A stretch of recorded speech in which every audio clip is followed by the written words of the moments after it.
when I was making coffee this morning, I that this book that I think it was the second Zen book I ever read.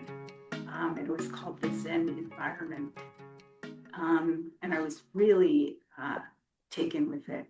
I think that it was the gal that hosted the Los Gatos sitting group that Suzuki Roshi used to go to before they ever made San Francisco Zen Center.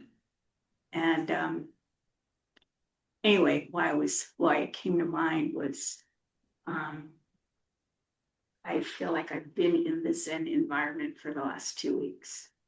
And of course, we're always in the Zen environment and all that. But it is particular being at a center. And that when I get up in the morning to go to the bathroom, there's the Buddha statue looking at me that I walk by. So I just wanted to mention it in the sense that it is just a really wonderful experience to get to be here. And I also wanted to encourage any of you, even if you're doing like a day of session or the training period, to consider spending the night too. Because it really is kind of a different experience from going home to actually sleeping here. And I've been sleeping here for 14 nights. So I just want to preface that. And also that what I was hoping to share this morning is what's been the focus of my inquiry practice for the last couple of weeks. And so I'm hoping to string a couple of stones together on the path and share some things. So you'll have to let me know if it made any sense or not. So and really all around this aspect of, what are we really doing in practice, and what are we inquiring into, and what are we trying to discover? So the first thing I wanted to share was, and being here, I think I mentioned it in council last night, when we do service in the morning and we chant all the names of the ancestors,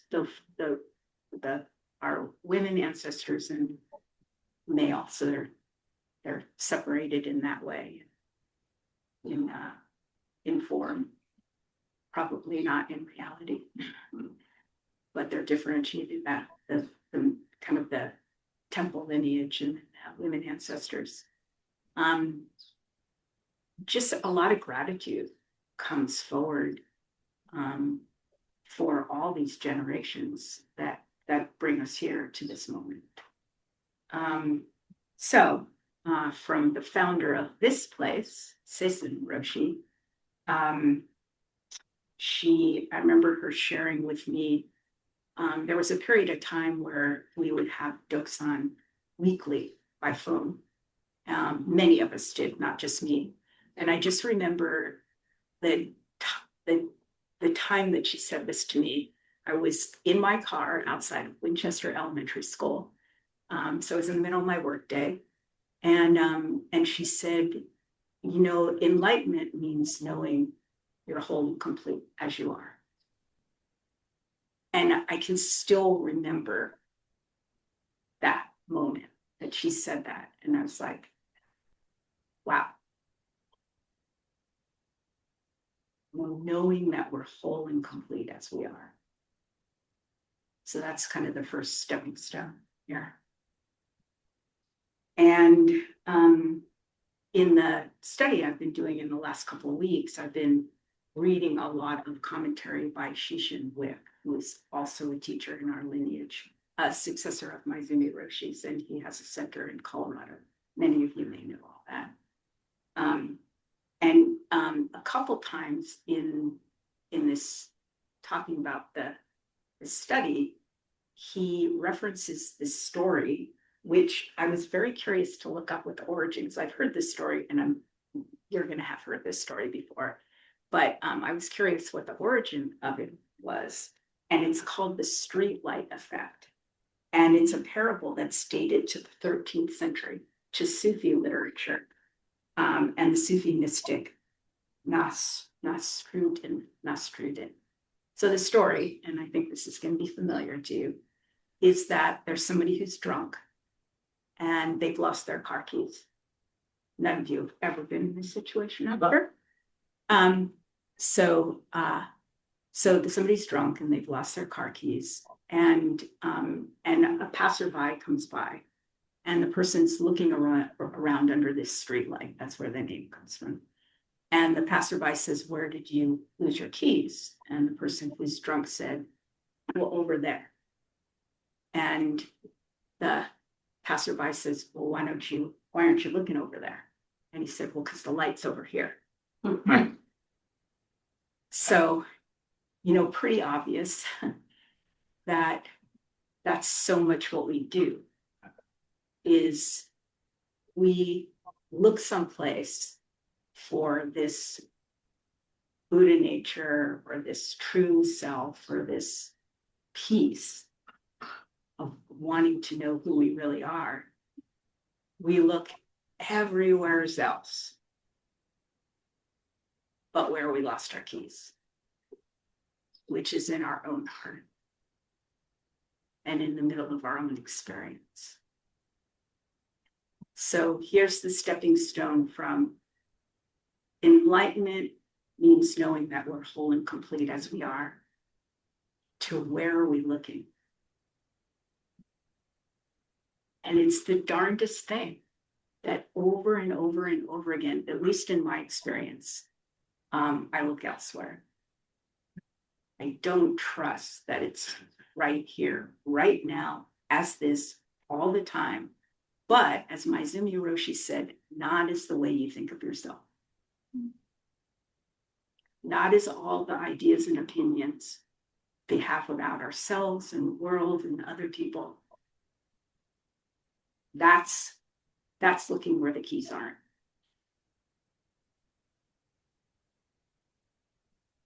So the next stepping stone that feels like it's circling around all this as well is, so there's a fascicle. Well, it's not a fascicle. There's a writing of Dogen Zenji's that, from what I read this week, and I guess these ongo commitments,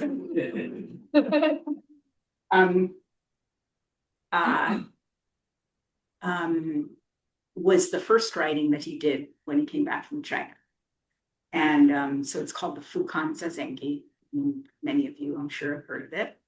And the translation, there's a number of different translations, but the translation I'm kind of most familiar with, the title is Universal Precautions on Practicing the Way. Universal, open to everybody, wholly inclusive.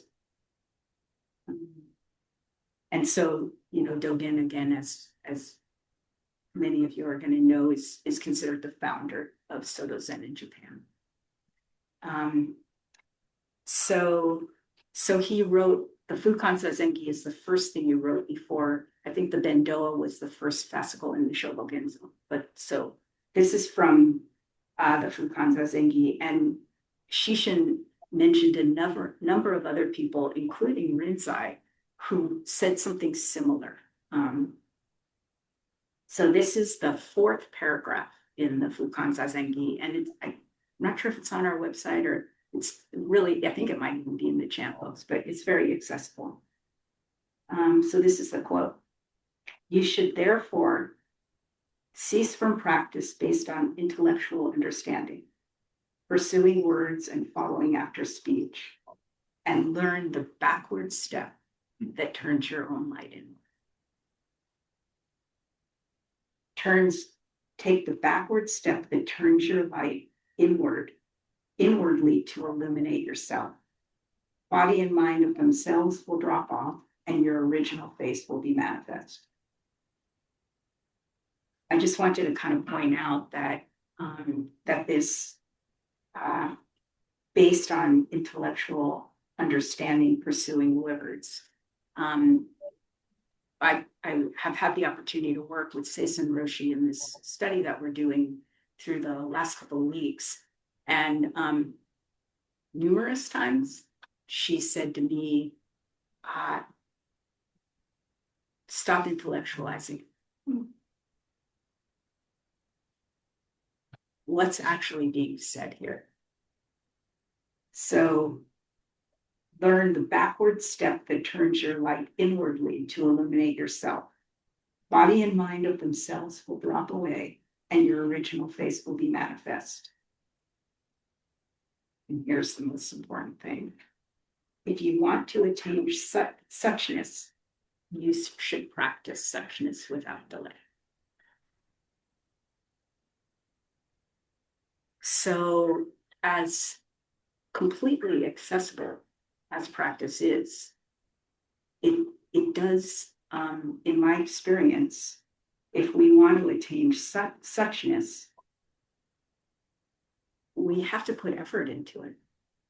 And of course, there is that phrase of effortless effort and all that. That's kind of the, I think when we're in that place of just being with what's happening, there's a level on which that's effortless.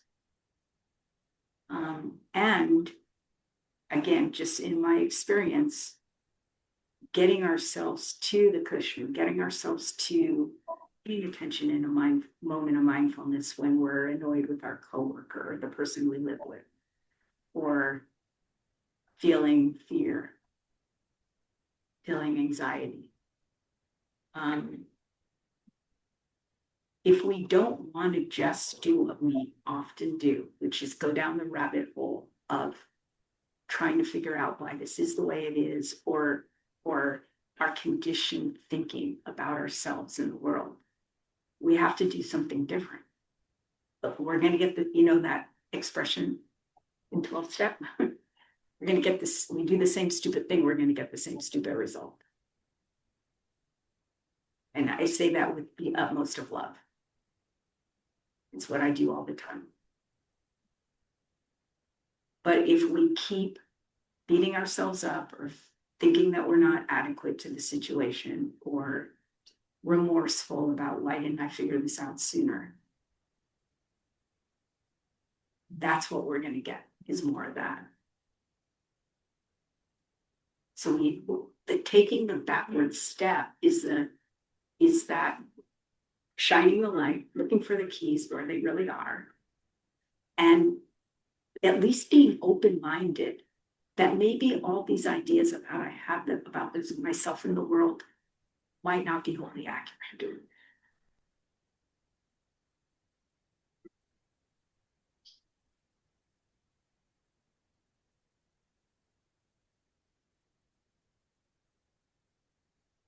So our next stepping stone was I read a talk. He's a contemporary teacher. He's authorized as both a Zen teacher and a Vipassana teacher. His name is Gil Fronsdal. And I actually had the opportunity to meet him quite a number of years ago, maybe 10 years ago now. And he has a place in Redwood City on the peninsula below San Francisco. And they also have developed a very popular retreat center in the Santa Cruz Mountains. Like, you can't get into their retreats. Every time you look, it's like filled. So anyway, and he's an environmentalist. That's what he studied, was environmental science originally. Anyway, what struck me in this talk, it was a talk about letting go.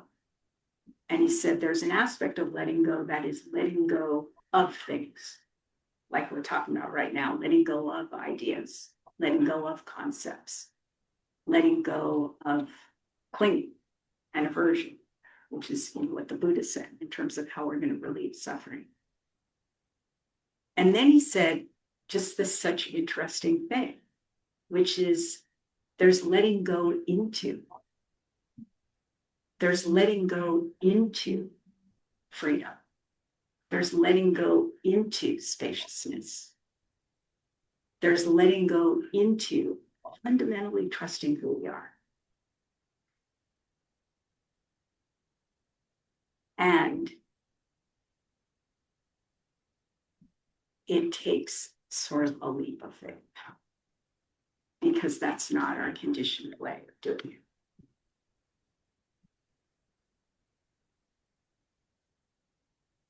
I think it was a YouTube clip of somebody, I don't even remember who the teacher was. This was sometime in the last year. And I remember him using the metaphor because it really stuck with me because it would scare the poop out of me. But anyway, he talked about that this sort of letting go into was like going up in an airplane to do skydiving. And having the parachute on and all, and sitting on the edge of the plane and going. So I'm going to kind of finish with a case. So I'm kind of going to leave you with this a little bit. Just make a couple of comments. So knowing that we're whole and complete as we are, knowing where to look for that completeness.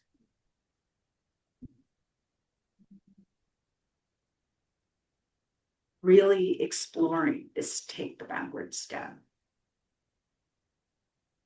And then looking at what we might need to let go of and what we're letting go into. So this is the case. And it's case 5 from the Gateless Gate, which is the same book that, the same koan collection that Echo shared from last week. And it's Master Kyoshin. So Master Kyoshin said, it's like a man up the tree, hanging from a branch by his mouth. His hands cannot grasp a branch. His feet won't reach a bough. Suppose there's another man under the tree who asks him, what is the meaning of Bodhidharma's coming from the West? If he does not respond, he goes against the wish of the questioner. If he answers, he will lose his life. At such a time, how should you respond? So, on the surface of it, this is kind of perverse. I mean, the idea that we'd be hanging by our mouth, by our teeth on a tree, can't hold on, can't get a foothold. But you've taken the bodhisattva vow, and somebody asks you, so what is the meaning of Zen? How do we respond?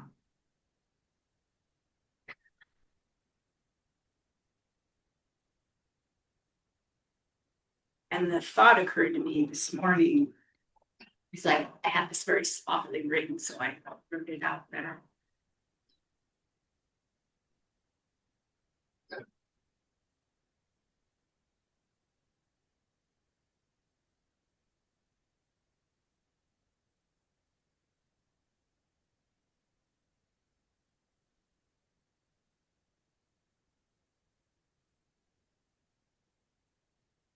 Is that we could only be so lucky to have that person walk under the tree and force us to let go.